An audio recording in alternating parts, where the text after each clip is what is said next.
O mundo estava em uma completa desordem.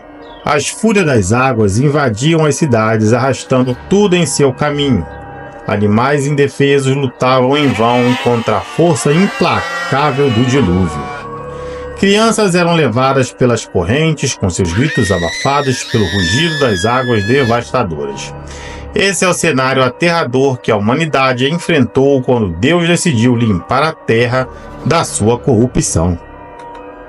Você nunca deve ter pensado no dilúvio dessa maneira, verdade? Mas infelizmente isso realmente aconteceu. Agora você deve estar se perguntando, por que Deus tomaria uma decisão tão drástica? O que poderia justificar tamanha destruição, afetando não somente os homens e mulheres que se corromperam e espalharam a maldade pelo mundo, mas também as criaturas inocentes da criação, como crianças e animais?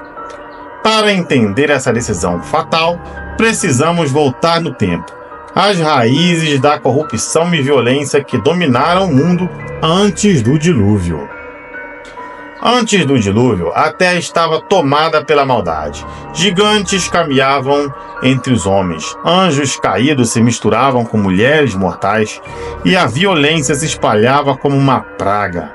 A história dos filhos de Deus e das filhas do homem é crucial para desvendar os eventos que levaram ao cataclismo divino. Nesse vídeo, exploraremos as diferentes teorias sobre a identidade dos filhos de Deus, as suas ações. Examinaremos a Bíblia no livro de Gênesis capítulo 6, os textos antigos como livro de Enoque e descobriremos as razões por trás da decisão de Deus de trazer o dilúvio. Prepara-se para uma jornada profunda na história bíblica, onde revelaremos os mistérios escondidos por trás da destruição do mundo antes do dilúvio. Bem-vindo ao TC Histórias Bíblicas, o canal focado em contar as histórias bíblicas em ordem cronológica. Se você quer aprender mais sobre os mistérios e eventos fascinantes das Escrituras, inscreva-se no canal agora e ative o sininho para não perder nenhum conteúdo novo. E se você conhece alguém que sempre teve dúvidas sobre histórias bíblicas, compartilhe esse vídeo com ele. Aqui vamos abordar tudo, desde Gênesis até o Apocalipse. E apenas estamos começando, hein? Junte-se a nós nesta jornada épica através das páginas da Bíblia. Gênesis 6, 1 e 2 nos diz: quando os homens começaram a multiplicar-se sobre a face da terra e lhes nasceram filhas, viram os filhos do homem de Deus que as filhas dos homens eram formosas e tomaram para si mulheres de todas as que escolheram.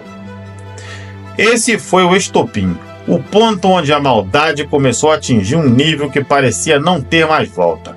Mas quem realmente eram esses filhos de Deus? A resposta a esta pergunta é crucial para entender a profundidade da corrupção que levou ao dilúvio. Uma das teorias sobre Gênesis 6, 1 e 2 sugere que os filhos de Deus eram anjos caídos. Esses anjos, como Senjaza, ao verem as mulheres na terra, decidiram rebelar-se contra o Criador e descer à terra para estarem com essas mulheres formosas. Essa união proibida entre seres celestiais e humanas marcou o início de uma era de grande corrupção e degradação na Terra. Esses anjos caídos não apenas se uniram com as mulheres humanas, mas também ensinaram a elas e aos homens várias artes proibidas. Eles introduziram práticas que eram desconhecidas e proibidas, espalhando conhecimento que corromperam ainda mais a humanidade. Dessa relação entre anjos caídos e mulheres humanas surgiram seres híbridos, que seriam os gigantes conhecidos como os Néfilins. De acordo com Gênesis 6,4, ora, naquele tempo havia gigantes na terra, e também depois, quando os filhos de Deus possuíram as filhas dos homens, as quais lhes deram filhos. Estes foram valentes, varões de renome na antiguidade. Os Nefilins, nascidos dessa união proibida, eram gigantes de grande força e violência. Eles espalharam o terror e a desordem por toda a terra, contribuindo significativamente para a corrupção e a maldade da humanidade. Sua presença aumentou a maldade no mundo a níveis insustentáveis. Nesse momento, as duas descendências haviam se multiplicado, a de Sete e a de Caim.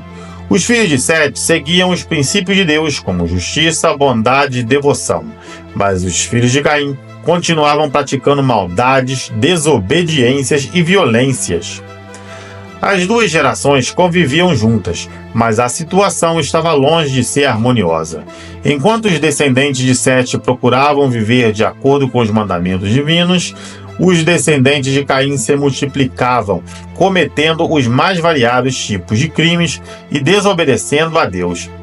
A presença dos anjos caídos só piorou a situação. Usando seus conhecimentos celestiais, eles corromperam a terra ao seu prazer, ensinando artes proibidas e práticas malignas.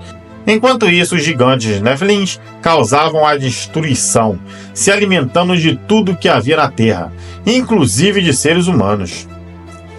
Toda essa história é contada no livro de Enoque. Se quiser ler o livro de Enoque completo, o link estará na descrição desse vídeo.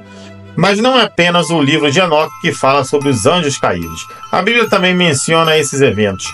Em Judas 1, 6 a 7, lemos: "E os anjos que não guardaram seu estado original, mas abandonaram seu próprio domicílio, ele tem guardado em trevas, sob algemas eternas para o juízo do grande dia." Mas essa não é a única teoria sobre quem eram os filhos de Deus. Outra teoria popular sugere que os filhos de Deus eram, na verdade, descendentes da linhagem justa de Sete. Essa interpretação é apoiada por muitos estudiosos bíblicos, incluindo Matthew Henry, em seu comentário sobre Gênesis. Ele argumenta que os filhos de Deus representam a linhagem piedosa de Sete, enquanto as filhas do homem seriam a linhagem corrupta de Caim. Essas duas linhagens conviveram lado a lado, mas a tensão entre elas era palpável. A linhagem de Sete, apesar da sua devoção, começou a diminuir em número. Por outro lado, os descendentes de Caim se multiplicavam rapidamente, trazendo consigo um aumento das práticas corruptas e de crimes. A situação piorou ainda mais quando os filhos de Deus, ou seja, os descendentes de Sete, começaram a se misturar com as filhas dos homens, os descendentes de Caim. Essa união resultou na disseminação da corrupção espiritual e moral.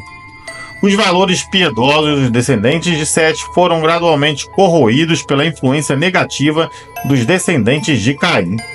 Essa mistura das linhagens piedosas e corruptas resultou em uma degradação moral e generalizada. Também há outra teoria dos filhos de Deus serem homens poderosos ou governantes. John Calvin, um dos grandes teólogos da Reforma, apoiava essa visão. Ele sugeria que os filhos de Deus, mencionados em Gênesis 6, eram governantes tirânicos que abusavam do seu poder, tomando a todas as mulheres que desejavam, sem consideração por justiça ou moralidade. Esse abuso de poder e a consequente opressão das mulheres contribuíram para a degradação social e moral da humanidade.